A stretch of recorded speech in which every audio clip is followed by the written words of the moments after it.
All right, thank you very much. As was just mentioned, my primary research interest is sports nutrition. That's where I do my research. That's where I get some consulting opportunities. And just real quick, can everybody hear me? Okay, good. I also have a passion and try to stay as knowledgeable as I can in the realm of strength and conditioning, particularly as it relates to what types of training programs are ideal for the optimal performance. So in that regard, that's why I'm here today to talk about just what I've done with kettlebells or my research of kettlebells. That's the idea. And basically, if I had to say right now, from my observation, and you guys would know this better than I do, but it seems like there's two hot topics in the profession, CrossFit and kettlebells. Am I missing anything?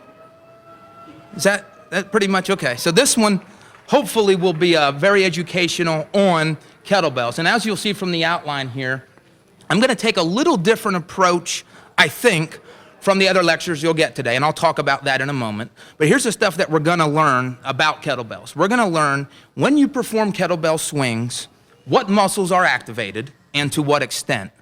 Is that movement activating the muscles that you think are being activated? Also, is it possible that kettlebells improve low back pain? Or, on the flip side of this, do kettlebell swings antagonize or cause low back pain to increase, which would be important to know. We have one study that investigated this. We'll have an answer for that.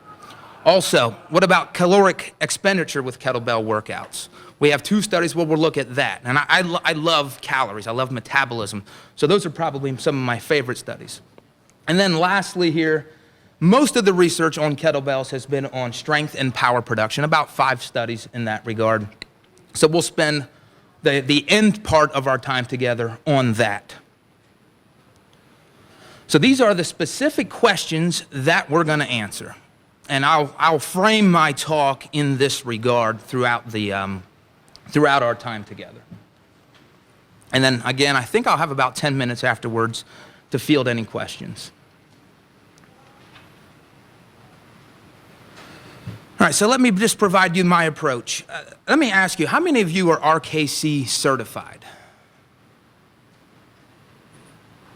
Nobody, wow. I've given this a similar talk at other venues, and usually I had 10% of the people. RKC, by the way, is I think the official certification process for kettlebells. So it's a Russian kettlebell certified, and there's like 3 levels.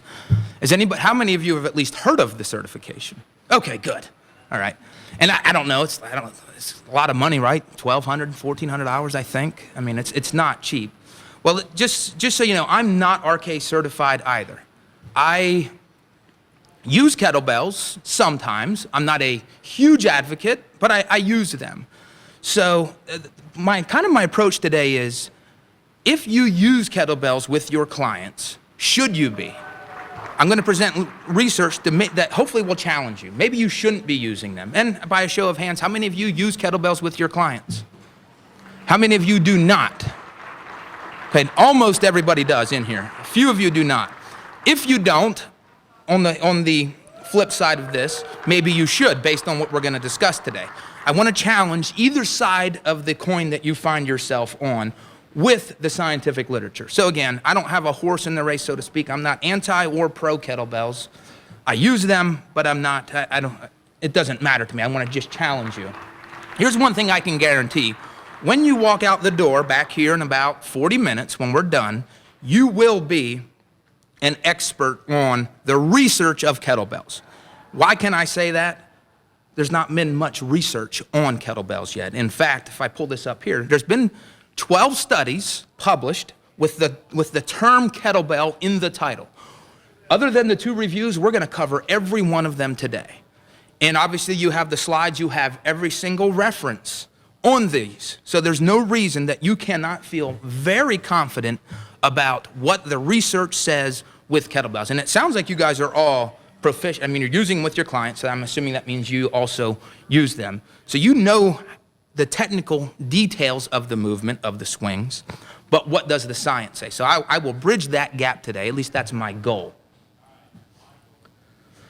Before we get into the I don't know, we'll probably cover about 8 studies. There are several limitations that I want to put out front. These are things that are not ideal about the science of kettlebells. The first thing is almost all the studies used I believe it is a 16 kilogram kettlebell. So does that mean everybody should be using a 16 kilogram kettlebell in kettlebell swings? Probably not, maybe for some people, maybe for a majority of people, but that's a limitation. Obviously, some people should maybe be using heavier kettlebells, maybe some people should be using lighter ones. But almost all of the studies, that has been the standard kettlebell weight. Another limitation, in most of the studies that we're going to discuss, it talks about the subjects in the studies being trained in the kettlebell use if they were previously untrained. It doesn't delineate whether they were using a squat motion or a hip hinge motion. So you're kind of left to, and that's a debate right now, I know, in kettlebell circles, but I can't shed light on that based on the scientific research that's been done. Most of the studies we're going to look at, except for one, used a two-handed kettlebell swing, or in some cases, a one-handed kettlebell swing. Now, before I start this process, I want a little more information. How many of you, your primary clientele is athletes? If you would raise your hand. Okay, how many of you in your businesses, your primary clientele is general population? Okay, so that's probably about 90% of you.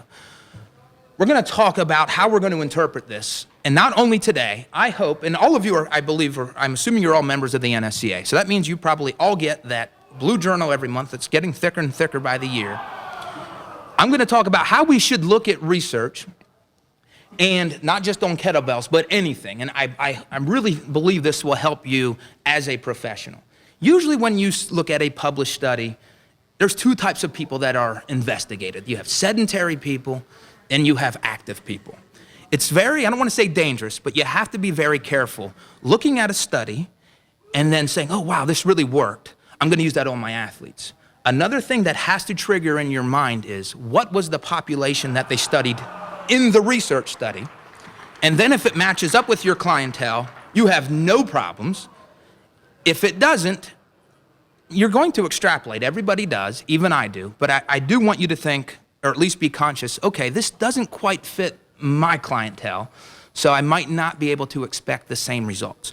So throughout our time today, I'm going to be very, very clear on what was the subjects that were studied.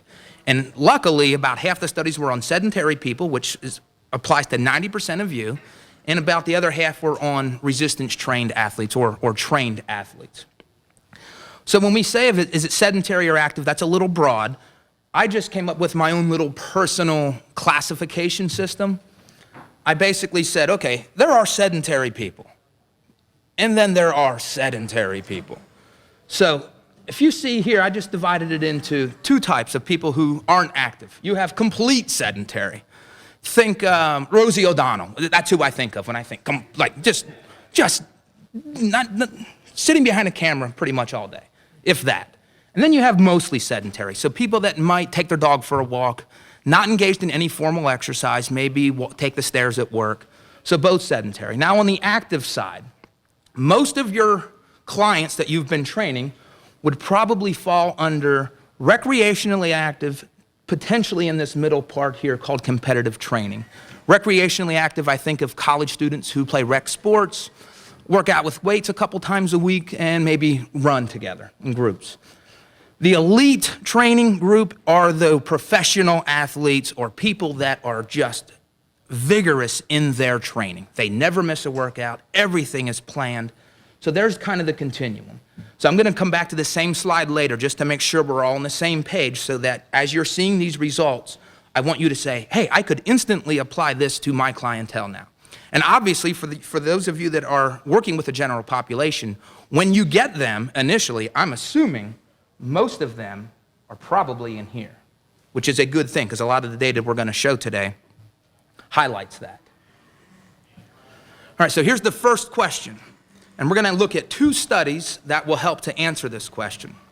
One other point of information is a lot of the studies I'm going to summarize, they looked at many variables. rather than go over every single thing that was in these studies, I'm pulling out what I believe are the most important or the most applicable to you. So if you're familiar with the studies, you might say, hey, why didn't you talk about this? Well, the reason is I probably didn't find it that important or that relevant. And that's a problem with research in general. I spent a lot of time looking at research as a professor, and many times I look at just one thing when the whole article was 10 things that they looked at. So don't feel bad if that's what you do. You don't have all day, and a lot of times it's just very irrelevant to our interests. So, 2 studies here. First study, this is now in print, so it's no longer published ahead of print. This is what the goal of this study was. They wanted to look at hamstring activation. And just as a quick review, your hamstrings on the back of the leg, 3 muscles: biceps femoris, semitendinosus, semimembranosus. What they wanted to do is look at a supine leg curl exercise versus 2-handed kettlebell swings and see which of the hamstring muscles were activated. Was there a difference? And they both basically broke this into medial and lateral hamstring. And I'm just going to show you up here as I back up. Lateral is the outside, medial is the inside. This is important in a minute. I'm going to tell you why this is important. If it helps, if you see semitendinosus is the medial, there's an S, a T, and a D, STD. That's the one that's closer to your reproductive organs if you have a STD. It's internal. Biceps femoris has, you won't find an STD anywhere near it. It's way outside. So lateral versus medial. So why is this important? Why do we care? Well, here's what we found. I'm going to throw out 3 words to you, and you tell me the first words that come to your mind. Female athlete, injury. ACL. Yes, very nice. ACL injury. In fact, even with a non-athletic population, if I'm working with female clients and I'm having them do a lot of plyometrics, I'm going to at least have some preventative measures to protect their knees, particularly if they're younger. So what research has found, this is correlational research, if you have a valgus force, and let me just get on my chair one more time. Valgus force would be something coming from the outside, and it would make the knee go this way. Now that could happen just from a force, or it could happen from simple cutting in training. What they found is if you can strengthen the semitendinosus, the muscle, the hamstring that's towards the inside, that seems to protect the knee against that type of force. So the stronger that muscle, that hamstring muscle, potentially you could reduce ACL injuries. So let's look at our population. What did they do? This is 16 elite female handball and soccer players. So again, here we have a population that's susceptible to ACL injuries. They used EMG to measure the activation of the hamstrings. And again, they used 2 exercises: kettlebell swings and a supine leg curl. I have a picture of a stability ball. That's not really what they did. They were laying on their back on the floor, but rather than having their feet up on the ball, they had one leg straight up and the other leg was on the ground that moved like with a piece of carpet that was on like a hardwood floor. So same type of concept. It's a supine leg curl. Question is, which of these 2 exercises activated the muscles and to what extent? Well, here's what they found. I think this is a pretty powerful finding. The kettlebell swings, 2-handed kettlebell swings, using a 16-kilogram kettlebell, activated the muscle that is important for this population 20% more than the biceps femoris. The other exercise, the supine leg curl, actually stimulated the biceps femoris, the one on the outside, 20% more than the semitendinosus.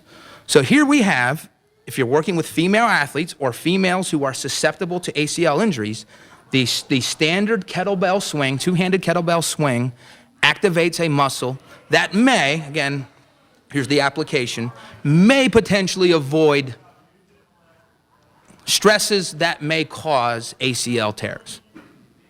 Important application. All right, next study. This study will tell us which muscles are activated, to what extent, and also what were the forces on the low back. Again, just a great study design. This is Dr. Stuart McGill, who's pretty famous in his biochemical research biomechanical research. This one's published in our flagship journal. And here's what they did. They wanted to look at, again, which muscles were activated to what extent, the average shear load of the vertebrae in the low back, and then the average compression in the low back. So real quick, if I put my hands like this is L5, this is L4. If you think of these vertebrae right here in the low back, those are the ones that are those vertebral discs at that area, the ones that are often injured. Shear load is this movement, like back and forth. Compression is pushing them on top of each other and against each other. So those are the two different types of forces that they looked at. And this one was a one-handed kettlebell swing. Again, same mass of the kettlebell here was 16 kilograms. The males most of them had kettlebell experience, so they're probably going to be what we'd say recreationally trained. And EMG was the measure to determine which muscles were activated. So here's the winners. The muscles that are most activated when doing a one-handed kettlebell swing are the glute maximus and the gluteus medius.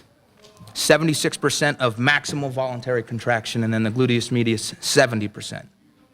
I'm going to show the next table from the study. Here's the glute max, 76. There's the glute medius at 70. Let's look at the other side. What was not activated? What was, out of all of these muscles, what was least activated? And it happened to be the rectus abdominis. There's the right, and there's the left.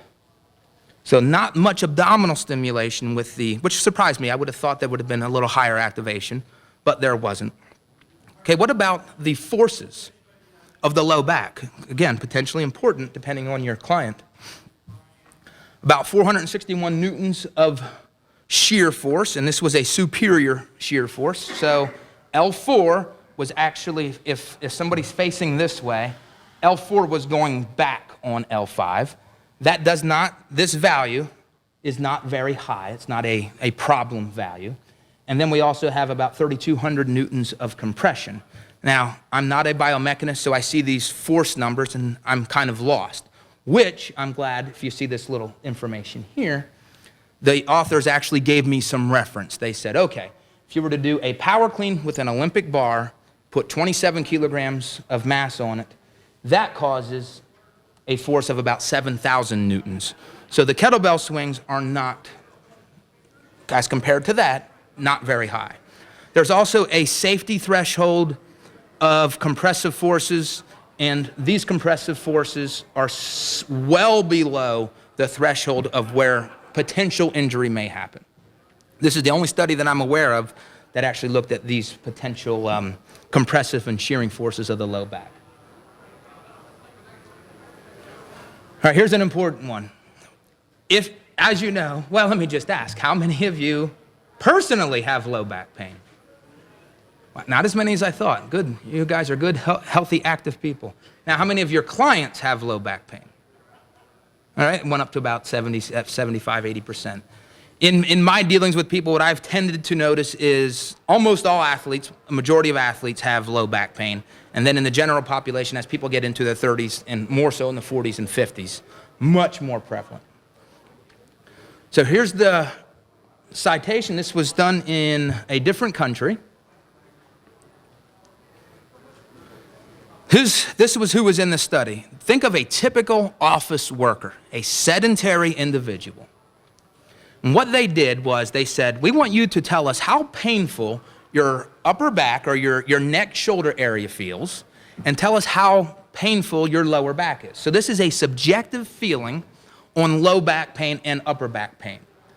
Then once they got these measures, they put half the people, there's about 20 people in each group, half the people do nothing, just continue your everyday life. The other half, we want you to train with kettlebells for 8 weeks, 3 times per week. And here's a little diagram of the program. It was progressive. Remember, these were sedentary people, so you don't hand somebody, a sedentary person, a kettlebell and say swing. They actually had them just mimic the motion, so learning the squat exercise, the body weight squat exercise.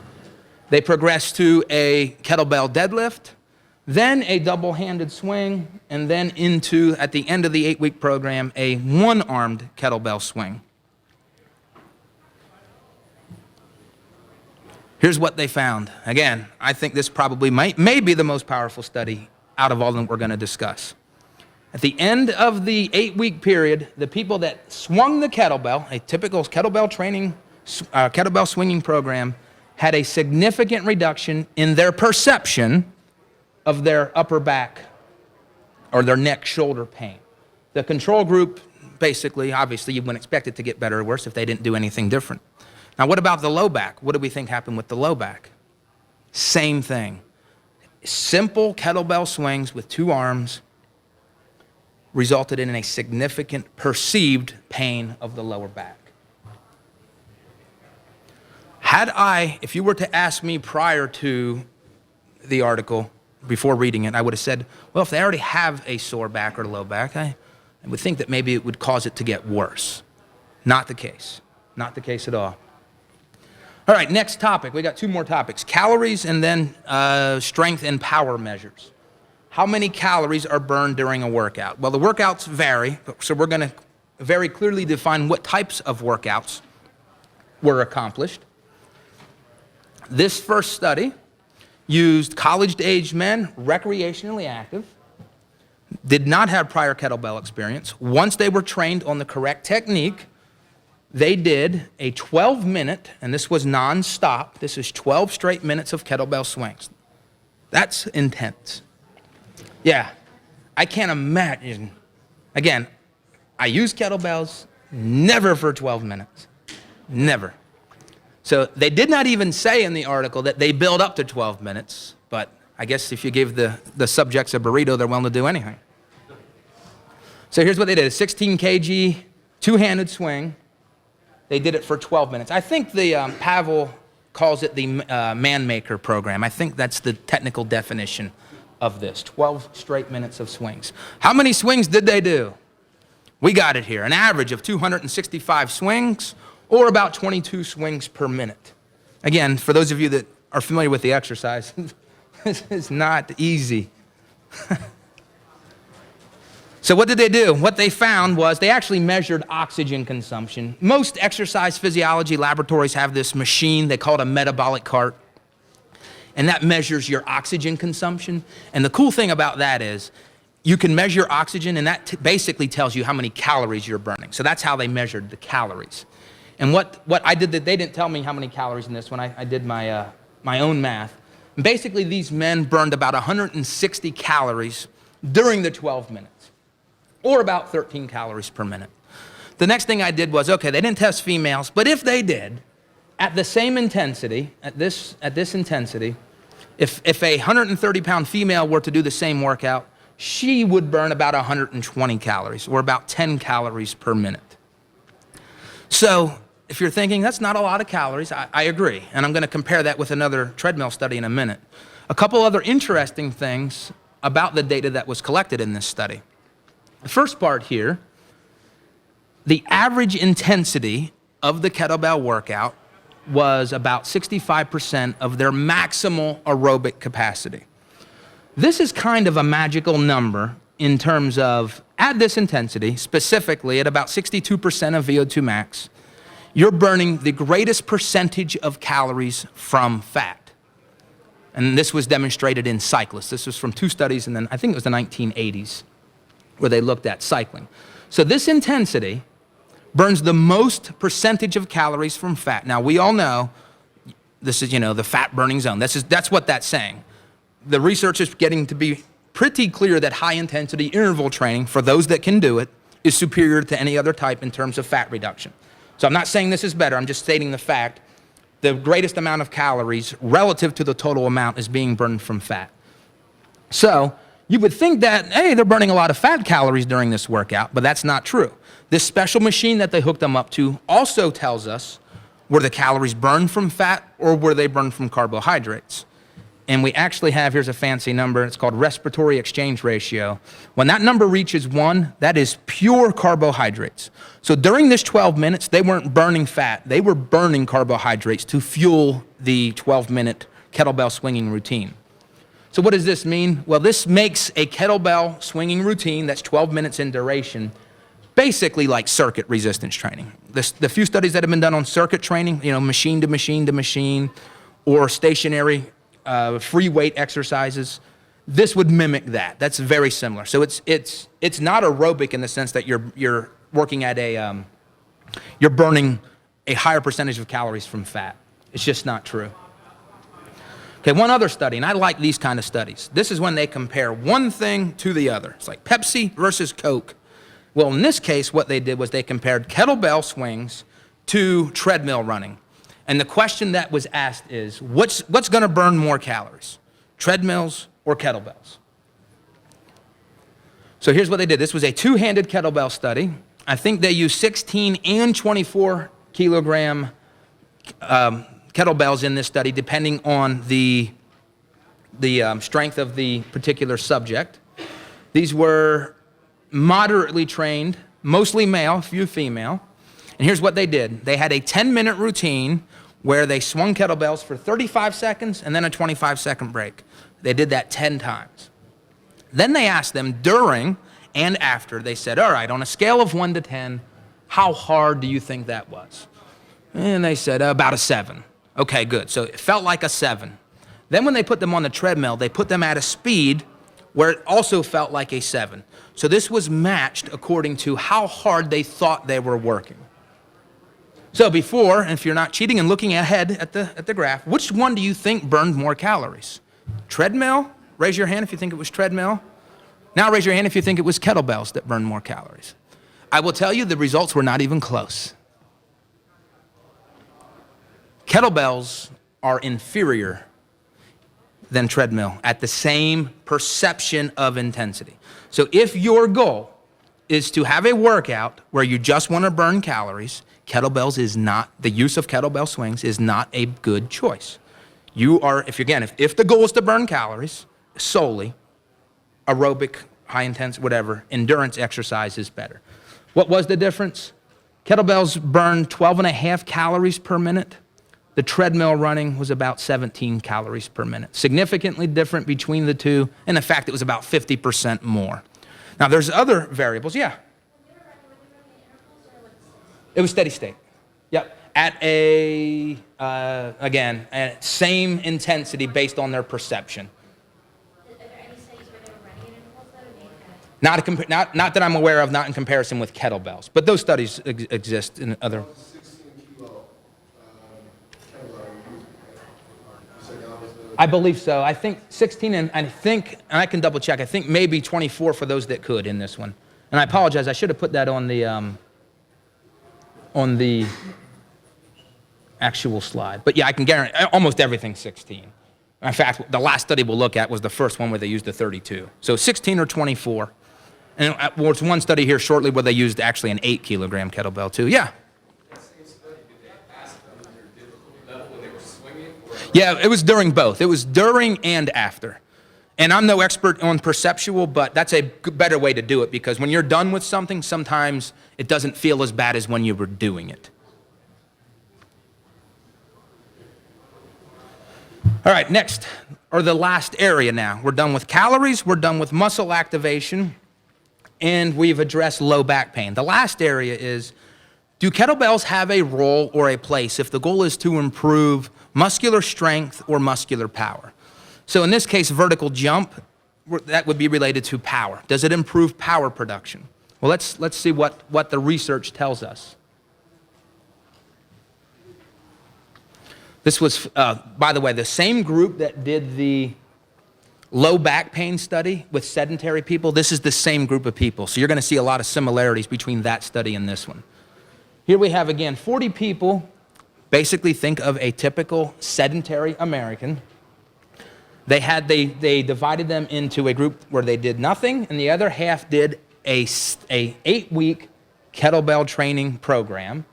And if I show you the program, it's the same program. So at the end of the 8 weeks, was vertical jump improved? Now, one thing I ask, if you have a sedentary office worker, do they need to have a higher vertical jump? Well, yeah, I mean, I'd like to train all my clients for power, if able to. But it was funny that as the first study, that this is the one they chose. Usually you get this later down the research line. But what was the improvement? Well, they significantly improved by about 9%. And again, this is a sedentary group. So there is some transference in a sedentary population of simple two-handed and one-handed kettlebell swings that actually improve power production as measured by a vertical jump. Okay, another study. This one not only looked at vertical jump, but also half squat strength. This one, now we're not looking at sedentary people. Now we have people that were active and resistance trained for at least 3 months.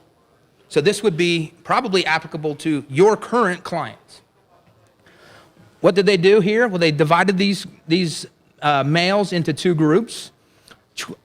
Kettlebell swings, 12 sets basically with a 30 seconds on, 30 seconds off, 12 or 16 kilogram kettlebell. The other group but the other group, instead of doing kettlebell swings, did jump squat exercise. And they chose a resistance on the jump squat that maximized power. So here's what we find.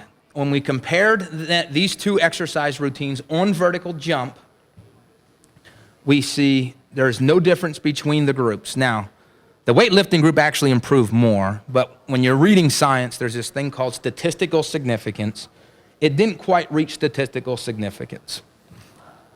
Also, what we have here is for the half squat strength, we have no significant difference. In surprising fashion, to me at least, the kettlebell actually improved a little bit more, even though it wasn't statistical. And what we say is, well, that could have been due to chance. That's how we would interpret that from a scientific perspective. But there's no getting around the fact here that kettlebells in this type of population, somewhat trained, actually does have a transfer into vertical jump and squat strength. All right, just remember, as I warned us before, always make sure we're aware of the study that studied the population. What was it? And does it match ours? If it doesn't, it could be dangerous to extrapolate. As an example, there's a lot of resistance training programs. If you put a beginner on it, man, it'll look great. It works. And then you take that to your trained athletes, and maybe it works, but I would almost guarantee you it's probably inferior to other models that you could be using for a trained population. So it could be potentially dangerous to extrapolate from one population to a population where it doesn't fit. But even if you do that, which sometimes you have to do, otherwise, if you're trying to stay up on the literature, you're going to do that. Just be aware, okay, this is not a perfect fit. Nutrition, this happens a lot too. If you were at the first talk, and I see this a lot of times people will cite things on rats and try to apply that to humans. And I don't get angry. I get angry when my kids leave the milk out. I'm like, I like my milk cold. And I get angry when people extrapolate rodent data to humans. I just did 2 things that are kind of my pet peeves. All right, now, do kettlebell swings improve muscular strength and power? So far, we've already said that they do in a sedentary population, at least in terms of vertical jump. This was 6 weeks of weightlifting, traditional weightlifting, versus 6 weeks of kettlebell training. Now we're getting into this area of this competitive, I would say this group of people's probably right in here. They have at least a year of resistance training experience. 30 men. So they trained either traditionally or with kettlebells 2 times a week for 6 weeks. And these were the measures: vertical jump, 1 RM power clean, and 1 RM squat. And obviously they measured this before and after the study so that they could make comparisons. Here's a look at the workouts. The kettlebell workouts at the top. This was a 16 kilogram kettlebell. I do want you to notice that the volume goes up and the intensity goes down a little bit. The volume is increasing across the board, which means this is somewhat periodized. And here's the traditional weightlifting program. This is at 80% of 1 RM. And again, an increase in volume in some of the exercises. So 2 times per week in a periodized fashion. How did kettlebells compare against the standard in terms of increasing the measures of strength. Well, here we go. Vertical jump, no significant difference. However, if I were a magazine writer, David probably has seen this a lot, it was a 400% increase with weightlifting group compared to the kettlebell. It was a 400% increase, but it just didn't reach statistical significance. Probably if they had more subjects, would have reached significance. What about 1RM power clean? Well, again, the weightlifting group was superior, just didn't meet the threshold of statistical significance. And then lastly, we do have a clear scientific discovery. Weightlifting, traditional weightlifting exercises significantly improved 1RM squat. Now, if you look back at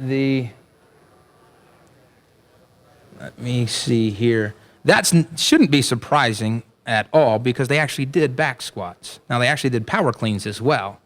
So it's somewhat surprising. It's not surprising that the weightlifting was better. Is it surprising that we got any benefit from kettlebells? I would have said, yeah. Again, thinking about this 2 years ago, I would have thought there's probably not much transfer. And statistically, there's not, but there's at least some transference from kettlebell training.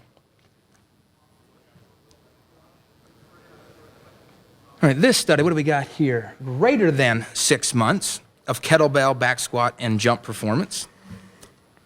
This is where we're looking. In this study, they looked at peak force production and peak power production. So in all honesty, this is really tied into a strength power athlete. This is where this one will really apply. Now, if you're training your general population clients with strength and conditioning principles, then this would very well apply to them as well. So how much force was produced and how much power was produced. They basically had each subject in this study do 3 things. They had them use kettlebells, which you can see there, 1624, and there's their first time of using a 32 kilogram kettlebell. And back squats with 20, 40, 60, and 80% 1RM, and jump squats, starting with no weight, so just body weight jump squats, and then adding resistance. Which one of these gave the highest force production and the highest power production? The best way to interpret this is to say, okay, we want to look at this relative to their body weight because larger athletes or larger persons are usually going to create more force than somebody who's smaller. So the way that you alleviate that discrepancy is to make it relative to their body weight. So here's what they found. The most force was produced with the back squat at 80% of 1RM. Both of these, the back squat and the jump squat group, were significantly superior to the kettlebell group. Now, if you are training athletes, peak power is a lot more important than peak force. The reason is you could have the ability to generate a lot of force, but if you can't do it quickly, and power is a measure of how quickly you can move the force, it doesn't matter. If you can't move your body or an opponent or an implement with speed, I would say it doesn't matter how much force you can produce. So athletically speaking, peak power is more important. So which of these exercises produced the greatest amount of peak power? And the answer was the jump squat with 0 resistance. So just performing body weight jump squats. Interestingly though, the kettlebell did give us a measure that was greater than the back squat. All right, this is the last study that we're going to look at, and it's probably, I didn't like the design, and I already gave some other limitations with some other papers, but let's talk about this. We're going to see the kettlebell training actually transfer into areas of normal strength and power. And as we'll look at the training program, the answer is yes. But instead of just using kettlebell swings, they actually had them hold kettlebells and do, let's say, like a dumbbell bench press. Not with dumbbells, but with kettlebells. Overhead shoulder presses. You'll see this in a moment. I'll give you an example of one of the mesocycles in the program. So this was 37 males. Look at the age range. Very broad. So it could apply to a lot of people, but then again, I would rather they have done 2 studies on older, maybe a middle-aged population. These were the three things they measured. Do kettlebell training, even if it's kettlebells in a standard resistance training program, do they improve these measures? Here's an example of the program. They did two-handed swings, one-handed swings. Here's the push press. They did squats with them, push-ups. There's the dumbbell chest press. So again, not technically, I would not call this I'd be lying if it wasn't a kettlebell workout, but they're using kettlebells as if they were dumbbells. At the end of the study, it did not improve vertical jump, but you did get a significant improvement in bench press 3RM and also in the clean and jerk. So, I'm going to just give you my general thoughts relative to the population served of what I think are some benefits and drawbacks to kettlebell use. And how much time do I have? Okay, perfect. Okay, first thing here, look up top. Benefits and drawbacks of kettlebell swings in a new client. So you're getting them off the street. You're recruiting them. Work with me. If you're using kettlebells, research has shown if they report having low back pain, two-handed kettlebell swings can improve that low back pain. It will also improve a previously sedentary client's power production as measured by a vertical jump, and it can improve their lower body strength. Here's the drawbacks. It is not the best tool to use if the goal is to maximize caloric expenditure in a given workout. One other thing, which I should have said this at the beginning, but if they the client has to be able to properly squat. If they can't properly squat, they're not going to properly be able to swing a kettlebell. So you have to invest the time, and you guys know this more than I do if you're using them. You have to invest the time into making sure that the technique is good. All right, for the athletic client or the advanced client, the clear benefit is in female athletes, you activate the semitendinosus, which is associated with stabilizing the knee when you have these valgus forces. The application is it may prevent ACL injuries.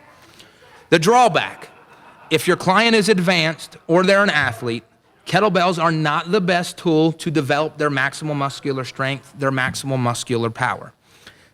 The better tools for that are our standard tools. Bench press, squat, deadlift, jump squats. Those are better tools for the advanced athlete or the advanced client. If it's sedentary, kettlebells they'll give us some of the adaptations to that, but at a certain point, based on the literature that we looked at today, the kettlebells start to become an inferior tool to that. All right, I'll field any questions. Yes?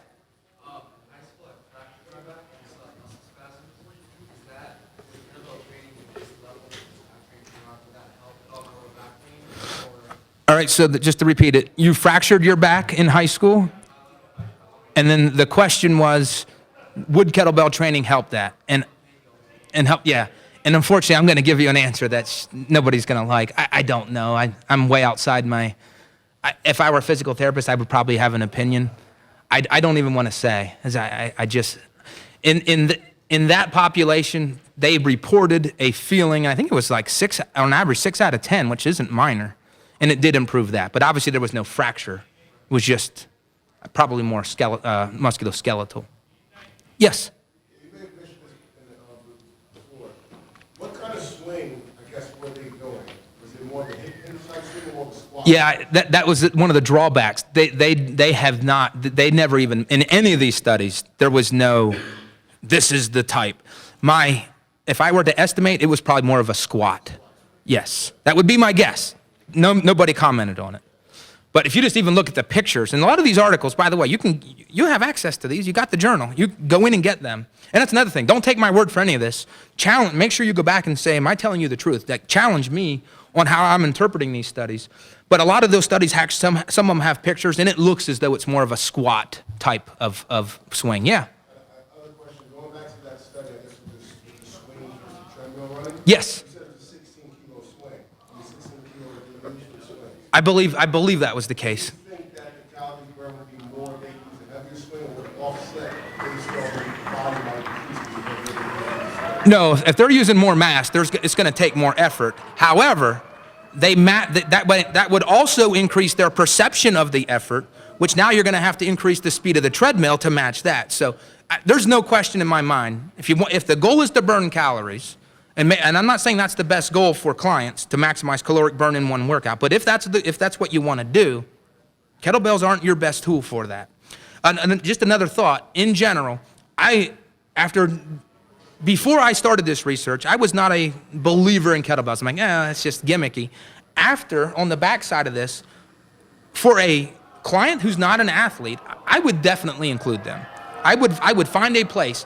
It's new, it's fun, it's exciting. I'm teaching them how to squat. I think there's a lot of benefit for the general population to be using these, if they can be taught how to do the swings appropriately. Yeah.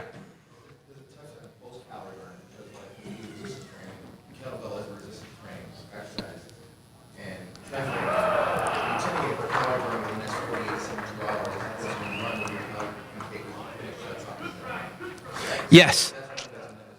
No, and that's a great point. They did not address it.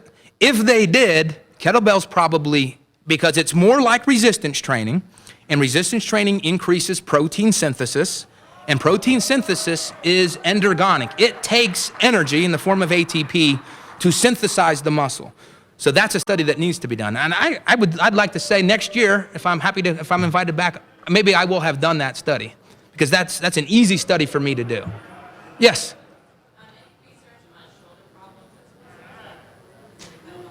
Not in the scientific literature, but in your own, how many of you, if you're using them, are you recognizing problems with kettlebells?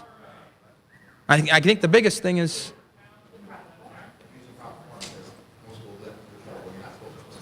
yeah, and obviously that's on you as the trainer. They're not allowed to touch the kettlebell until they can squat. I would set it in front of them and say,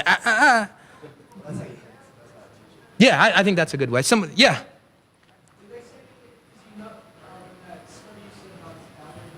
Yeah. The